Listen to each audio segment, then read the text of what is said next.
Naam, habari za wakati huu na karibu tena ni kupasha yale ambayo yanajiri katika nyanja za kisiasa na katika mitandao ya kijamii siku ya leo. Habari za wakati huu ni habari mbaya kwa Samia Suluhu Hassan Ikulu Dodoma. Nchini Tanzania, kuongezeka kwa wasiwasi wa wananchi juu ya vifo vya maandamano hivi karibuni kumezua hisia kali kutoka kwa chama cha wanasheria wa Tanganyika TLS kinachoongozwa na rais wake wakili Boniface Mwabukusi. Mwabukusi amelaani hadharani upotevu wa maisha ya raia unaoendelea wakati wa maandamano ya baada ya uchaguzi na kueleza hali hiyo kuwa haitakubalika na inatia wasiwasi mkubwa. Alisisitiza kuwa hakuna serikali wala taasisi yoyote inayopaswa kuvumilia vitendo hivyo vya ukatili dhidi ya raia wake na kusisitiza kuwa kila Mtanzania anastahili haki ya kuishi na kutendewa haki, hasa kutokana na vifo vya maandamano vilivyolitikisa taifa hivi karibuni. Wimbi la hivi karibuni la vifo vya maandamano nchini Tanzania limeibua mijadala kuhusu haki za binadamu, uwajibikaji wa polisi na utawala wa sheria, ambao imepelekea kesi hiyo kufikishwa mahakama ya ICC nje ya nchi. Kulingana na ripoti, raia kadhaa sasa wamepoteza maisha chini ya hali ya kutiliwa shaka kufuatia maandamano dhidi ya jinsi serikali inavyoshughulikia mivutano ya baada ya uchaguzi.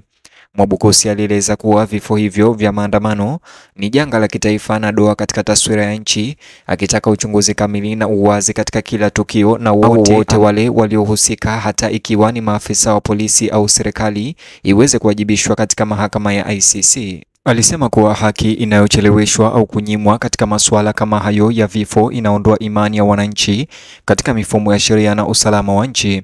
Katika kukabiliana na ghadhabu hiyo, chama cha wanasheria Tanganyika TLS kimechukua hatua ya kijasiri kwa kuanzisha uchunguzi huru kuhusu vifo vya maandamano hayo. Mwabukusi alitangaza kuwa TLS haitakaa kimya huku wananchi wakifa bila uwajibikaji. Uingiliaji kati wa jamii, alisema, unalenga kubaini ukweli, kutambua waliohusika na kuhakikisha kuwa haki inatendeka. Hatua hiyo inaashiria hatua kubwa kwa udugu wa kisheria wa Tanzania, ikiashiria kwamba wanasheria wako tayari kusimama mstari wa mbele kutetea maisha ya binadamu na haki za kikatiba. Vifo hivyo vya maandamano pia vimeibua maswali mazito kuhusu mienendo ya maafisa wa kutekeleza sheria. Mashahidi wanadai kuwa baadhi ya wahasiriwa walikuwa raia wasio na silaha, huku wengine wakizuiliwa na baadaye kupatikana wakiwa wamekufa katika mazingira ya kutatanisha. Mwabukusi alionyesha kusikitishwa na matukio hayo, kuwa mara nyingi hayaadhibiwi, hivyo kujenga utamaduni wa kutokujali. Alibainisha kuwa uchunguzi wa sasa wa TLS kuhusiana na mauaji hayo unalenga kufichua sio tu wahusika bali pia mapungufu ya kimfumo yanayowezesha ukiukwaji huo kuendelea. Kwa mujibu wa vyanzo vilivyo karibu na TLS, chama hicho cha wanasheria Tanzania, uamuzi wa kuchunguza kwa haraka mauaji na vifo vya maandamano hayo ulitokana na shinikizo kubwa kutoka kwa umma na mashirika ya kiraia. Watanzania wengi wameonyesha hofu kwamba bila usimamizi huru, ukweli wa mauaji hayo hautajulikana kamwe milele. Mwabukusi aliwahakikishia wananchi kuwa uchunguzi wa TLS hautakuwa wa upendeleo wa kitaalamu na utaongozwa na misingi ya haki na uwazi. Mpango wa TLS ukiongozwa na Mwabukusi unakuja wakati taswira ya kimataifa ya Tanzania ikiwa chini ya uangalizi kutokana na vifo vya maandamano. Mashirika ya haki za kibinadamu katika kanda nzima ya Afrika yametoa wito wa kufanyika marekebisho ya haraka katika masuala ya polisi na utawala.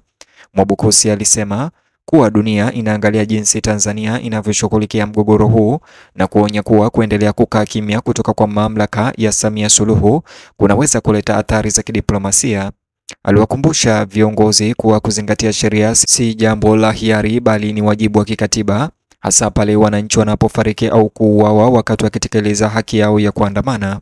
Pamoja na umuhimu wa ujumbe huu, TLS na rais wake Mwabukusi wamekabiliwa na changamoto kubwa. Madai mengine ambayo hayajathibitishwa pia yanaonyesha kwa Mwabukusi alipokea vitisho, ukosoaji wake wa wazi juu ya jinsi serikali inavyoshughulikia vifo vya maandamano. Baadhi ya taasisi za serikali zimesita kutoa ushirikiano kwa uchunguzi wa TLS kwa madai kuwa unaingilia shughuli za kiserikali. Wananchi walioathiriwa na vifo vya maandamano wameanza kuona matumaini katika ushiriki wa TLS. Familia za wahasiriwa zimetoa shukrani kwamba angalau taasisi hii moja ya wanasheria iko tayari kuwapigania uwajibikaji. Mwabukusi alisema lengo kuu sio tu kutafuta haki kwa waliouawa bali pia kuzuia majanga yajayo zaidi. Nikimnukuu, alisema kila kifo katika maandamano ni ukumbusho kwamba demokrasia yetu ni dhaifu sana, alisema, akitaka mageuzi katika jinsi vikosi vya usalama vinavyoshughulikia maandamano. Vifo vya waandamanaji pia vimeongeza madai ya marekebisho ya sheria nchini Tanzania. Wataalamu wengi wa sheria wanasema kuwa sheria zilizopo zinashindwa kuwalinda vya kutosha raia dhidi ya unyanyasaji wa serikali. Uchunguzi wa TLS unaweza kusababisha mapendekezo ya sheria mpya yenye lengo la kuimarisha ulinzi wa haki za binadamu na kuhakikisha kwamba maafisa wa utekelezaji wa sheria wanawajibishwa kwa matendo yao. Mwabukusi alikariri kuwa hatua hizo ni muhimu katika kujenga upya imani ya umma. Mbali na kushughulikia athari za ndani za vifo vya maandamano, TLS inashirikiana na mashirika ya kimataifa ya haki za binadamu. Mwabukusi alifichua kuwa jumuiya inajiandaa kuwasilisha ripoti kwa vyama vya kisheria vya kikanda na Tume ya Afrika ya Haki za Binadamu na Watu. Alisema Tanzania lazima idhihirishe kuwa inathamini maisha ya binadamu na kwamba hakuna kifo cha maandamano kitakachopita bila kutambuliwa au kuadhibiwa kwa mujibu wa sheria. Mvutano wa kisiasa unaozingira mauaji ya waandamanaji unaendelea kuongezeka. Viongozi wa upinzani wameishutumu serikali kwa kuficha ukubwa wa mauaji hayo, huku maafisa wa serikali wakisisitiza kuwa vyombo vya usalama vilifanya kazi kwa mujibu wa sheria. Mwabukusi alihimiza watu wa pande zote wajizuie, huku akisisitiza kuwa umakini ubaki kwenye ukweli na haki badala ya kuweka pointi za kisiasa.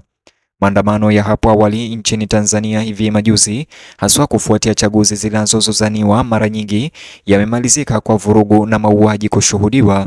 Katika matukio ya awali yaliyoripotiwa miezi kadhaa iliyopita, wanaharakati kadhaa na wafuasi wa upinzani walidaiwa kuuawa kwa kupigwa risasi au kutekwa nyara au kutoweka pasipojulikana. Kujirudia kwa vifo hivyo vya maandamano, Mwabukusi alibainisha kunaonyesha tatizo kubwa zaidi la kitaasisi ambalo ni lazima kukabiliwa na mageuzi ya kisheria na kijamii. Uchunguzi wa TLS pia unalenga kuangazia athari za kisaikolojia na kijamii za vifo vya maandamano. Familia zilizoachwa sio tu kwamba zinaomboleza wapendwa wao, lakini pia zinaishi kwa hofu na kiwewe. Mwabukusi alitoa wito kwa serikali kuanzisha mpango wa fidia na ushauri kwa familia za wahasiriwa kama ishara ya nia njema na uponyaji wa kitaifa. Boniface Mwabukusi alihitimisha taarifa kuwa Tanzania iko katika njia panda muhimu. Jinsi serikali inavyoshughulikia vifo na mauaji ya maandamano itaamua ikiwa taifa litaelekea kwenye haki zaidi au mgawanyiko mkubwa zaidi. Aliwataka wananchi wote kuendelea kuwa macho, habari na umoja katika kutafuta ukweli. Hatimaye uingiliaji kati wa TLS, chama hicho cha wanasheria Tanganyika, unatumika kama ukumbusho mkubwa kwamba haki si fursa bali ni haki inayohakikishwa kwa kila Mtanzania. Mauaji ya waandamanaji yamefichua hali halisi ya uchungu, lakini pia yamerejesha dhamira ya taifa ya uwajibikaji na utu wa binadamu. Kupitia uchunguzi wake, TLS inatuma ujumbe wa wazi: kama hakuna mtu anayepaswa kupoteza maisha bure na hakuna mhusika anayepaswa kukwepa haki. Nijuze maoni yako, alafu like video hii kisha subscribe kwa taarifa zaidi.